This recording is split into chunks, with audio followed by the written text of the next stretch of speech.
we looked at why you would use slashing with a bayonet grip of a knife. And as we discussed, it is to cut through my opponent's limbs, which are in the way of me putting the pointy end into my opponent. So if the arms are in the way, I want to cut those arms to be able to stab. Because essentially that's what I want to do. I want to stab. So we also need to look at if my opponent is not doing that to me. So my opponent is attacking by trying to cut my arms. First of all, if this is a trained knife fighter, there's really not much I can teach you that will work in reality. If you have a pistol and it's drawn and you're far enough from your opponent, you stand a chance. Shoot. If you still need to draw your pistol and the guy's rushing you and moving in to cut, and it's a trained fighter with a knife, you're going to lose, even with your pistol. So we are working under the hopeful, optimistic assumption that the person with a knife is not a trained knife fighter. It might be someone who's just an idiot walking around with a knife, trying to be macho. It might be a gangster who's really dangerous if they know what they're doing with a knife. I'm not dismissing their capability, but let's hope that this isn't someone who understands the basic concepts of small movements with a knife is enough. You don't need big movements. If, however, we are lucky enough to be faced with someone who does slightly exaggerated movements out of a place of anger and furiousness, and it is a thing of, give me your money, I want this, there's still the chance of talking. And from a point of threatening, from a point of someone going, I want, you can still deal with that and deal with the start of this attack. I'm not saying you can deal with it once this fight is really going at 100 miles an hour. But if this guy's going, give, and you react immediately, you can maybe deal with it. If this guy's going, give, you back off and comes in to slice, to attack, you can deal with that. So what we are going to look at, let me just get my dummy's pool noodle arms. We are going to be looking at the inside and the outside of the arm. Now,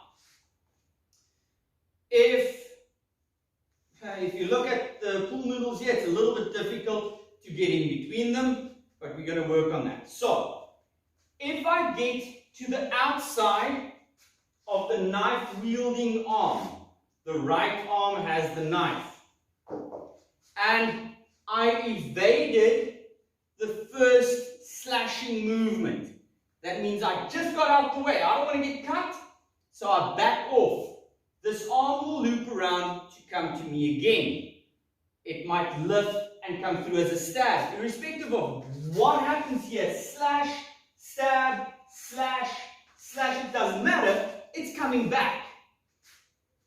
Your chance lies in your reaction time of evading the first one and dealing with the second one, if the movements are slightly exaggerated.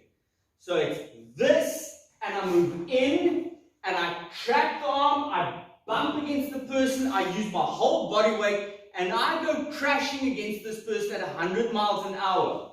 One. At the same time that I do that, I want to be trapping this arm to my body. So as I go in here, I want to be pulling this arm away from that one. and I want to be controlling it close to me. If I stay here, I get smacked in the face. I stay here, guy takes the knife, puts it in his other hand, and carves his initials in my forehead. As I catch the arm here, I need to be pulling it to me, pressing against the elbow, and pulling the person down to the floor. This is all in theory now, so I will show it a little bit more clearly against my friend Sensei Harvey when we make the next video. So again, if you are doing solo training, visualize the arm coming past you, the right arm, reacting by moving in against your opponent. Try not leaving a lot of space, pulling that arm against your body, moving to the right shoulder and pressing down to the floor. That's step one.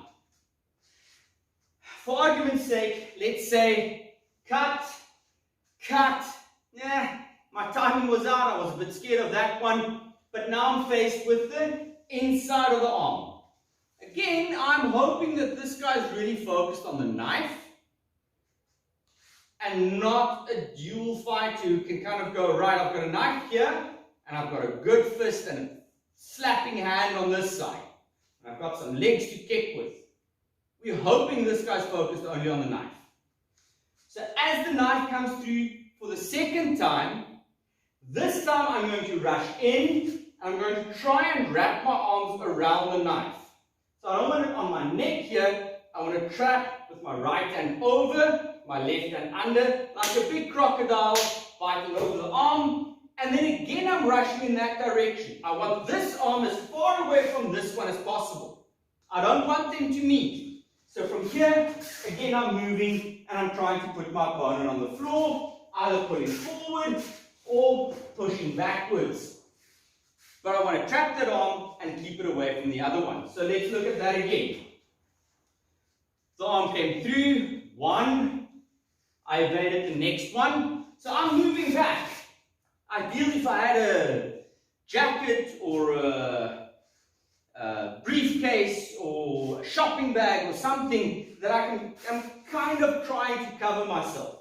So it comes to one, comes to two, as it hits past me here, I move in and I trap. Always remember, knee kicks and elbows. We'll do that against my partner just now. So from here we wrap around, and then we either move by pulling the arm down to the floor this way, or getting the leg behind and pushing the person down that way. This is the only two movements I'm going to look at for this type of attack. There's a lot of other fancy stuff. I'm not really interested in it, because I don't want to go fighting anyone with a knife. But if you have no other option, and you know you're going to get killed, so you can go down on your knees and just accept your fate, or you can go down fighting. You've got to make that choice and really understand what choice you are making. If you start attacking, that's putting this guy into full motion forward to kill you. If you think you can talk yourself out of it, do. But if you know there's no other option, and this guy starts cutting at you, time for talking's over. If you can catch the arm on that side, trap, pull to the side. If you miss this one and it comes back the other way, trap, pull, push down to the floor. So that's the theory behind it. If you have no other option, on the outside, trap around the arm, use the advantage of pressing against the elbow. If you're on the inside, twisting the arm, working on the elbow, hooking behind the leg. Right, that's my story for theory. Now let's look at it against Sensei Harvey.